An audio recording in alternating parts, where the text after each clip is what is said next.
camion, c'est bien connu, ça n'avance pas, ça pollue et ça pue. Enfin ça, c'est surtout sur la route, parce que camion, ça rime aussi avec compétition.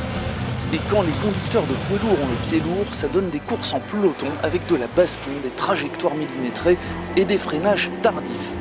Caradisiac s'est rendu sur le circuit de Nogaro dans le Gers, où est organisée l'une des 2 manches françaises du championnat d'Europe de course de camions. Et vu du bord de la piste, cela nous donne un convoi qui envoie, et ce de façon exceptionnelle, puisque les tracteurs revendiquent des performances dignes des meilleures voitures de sport. Et le public apprécie. Mais il y a une bonne ambiance, les gens sont sympas, voilà. On vient tous les ans on vient, depuis 10 ans. Ah mais moi je fais toutes les courses, je fais ici, Le Mans, Dijon. La maîtrise de ces mastodontes avec autant de puissance. La technologie aussi amenée sur ce genre de véhicule.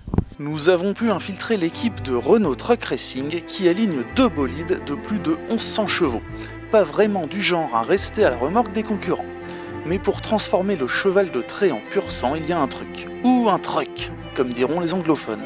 Les camions que vous avez derrière moi, donc notamment celui-là, ce sont des camions que nous avons designés spécialement pour la saison 2010. Avec effectivement, c'est un camion qui ressemble de loin à un camion que vous voyez sur la route tous les jours. Par contre, nous avons voulu une image forte, un design très fort, de façon à ressembler plus à des véhicules, à des camions de compétition plutôt qu'à des camions routiers. Nous sommes sur un championnat d'Europe et l'idée c'était cette année d'apporter une innovation. L'innovation ne peut se faire qu'au travers du design, de look, et nous avons voulu changer un peu le look des camions de compétition traditionnels qui ressemblent vraiment à des camions de série. Donc nous on a voulu forcer l'image, et pourquoi ? Parce que parmi tous les spectateurs que nous avons sur les Grands Prix, 95% sont des gens de la profession, sont des transporteurs. Et il faut leur ramener du rêve, en plus du véhicule qu'ils voient tous les jours. Alors le moteur est un moteur de série issu de la gamme Magnum de Renault Trucks. C'est un moteur de 13 litres de cylindrée qui équipe donc les Magnum et une autre gamme qui s'appelle la gamme Kerax.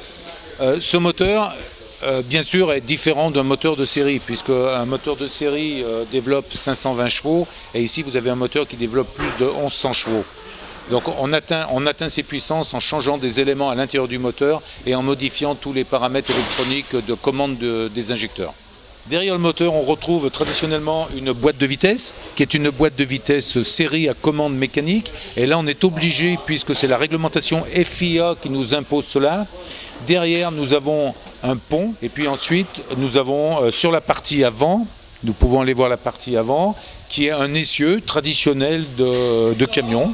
Donc un essieu avec des ressorts qui sont tout à fait des pièces que l'on retrouve sur des camions de série. Bien sûr, ce ne sont pas les mêmes pièces et ce sont des pièces qui ont été fabriquées dans le cadre de la compétition. Autour de ce véhicule, vous retrouvez des réservoirs. Donc vous avez des réservoirs d'air en aluminium qui sont des réservoirs donc traditionnels pour l'air, et vous avez également d'autres réservoirs qui sont des réservoirs d'eau parce que le freinage est refroidi à eau. Alors ces camions, encore une fois, c'est réglementé, ces camions pèsent 5 tonnes 500 poids minimum. Ces pneus racing n'existent qu'en une seule dimension et qu'avec un seul design. Donc ce sont des pneus que l'on utilise principalement sur le sec. Si nous voulons rouler sous la pluie, quand nous devons rouler sous la pluie, nous sommes obligés de faire des entailles nous-mêmes. Nous faisons des entailles nous-mêmes sur les pneus, donc ça ne pose aucun problème. Avec certaines commandes sur le volant qui permettent d'ajuster des réglages en roulant. Un levier de vitesse, qui est un levier à commande mécanique. Ça nous est obligé par les normes FIA. Et ensuite, on retrouve divers interrupteurs qui permettent tout simplement de régler la temporisation de l'eau sur les freins et de régler diverses choses que l'on a besoin en termes de pilotage. Le pilote également peut régler la pression des freins à l'avant et à l'arrière en fonction du ressenti qu'il a sur la piste. Donc il est capable d'ajuster à peu près tous les paramètres de pilotage. On consomme globalement, on va dire 100 litres au 100 à peu près. Une consommation gargantuesque, mais il faut préciser que ces terribles engins carburent au biodiesel, ou un fumé que l'on qualifiera de particulier, proche de celui d'une baraque à frites. Mais nous n'étions pas là pour parler cuisine. Comme la mayonnaise a plutôt bien pris et parce que les routiers sont sympas, ils nous ont aussi proposé d'embarquer pour quelques tours de piste en tant que passagers. L'occasion d'apprécier la vigueur des accélérations, la finesse de coups de volant qu'exige une piste soudainement très étroite, ainsi que l'étonnante légèreté qui semble se dégager de ces mastodontes. Du grand art qui vous donnerait presque envie de vous ranger définitivement des voitures. Une seule certitude à l'issue de cette journée, je ne regarderai plus jamais les camions de la même façon. On ne mesure pas les performances d'un camion de course comme une voiture par exemple. Par contre, ce que l'on peut dire, c'est que vous avez des démarrages ici qui se font en lancé, ce sont des départs lancés, pas des départs arrêtés. Un départ lancé, c'est un départ où on roule à 60 km/h derrière le paystroke et ensuite, quand les feux passent au vert, les pilotes accélèrent et là on arrive très rapidement à 160. Et cela de 60 à 160 en moins de 7 secondes. Donc ça vous procure pratiquement les accélérations d'une Porsche. Une course, normalement, c'est 50 km, maximum 50 km, et tout dépend le circuit, mais ça peut durer entre 20 minutes et 25 minutes. Et donc, ce sont des courses où on ne s'arrête pas pour changer les pneus, ce sont des courses départ arrêté, en fait.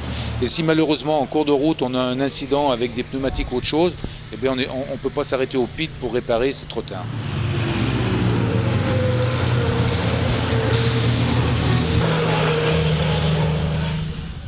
C'est que c'est vrai que le spectateur qui vient sur une course de camion aura obligatoirement du spectacle et des belles courses, et c'est ce qui en fait tout l'intérêt.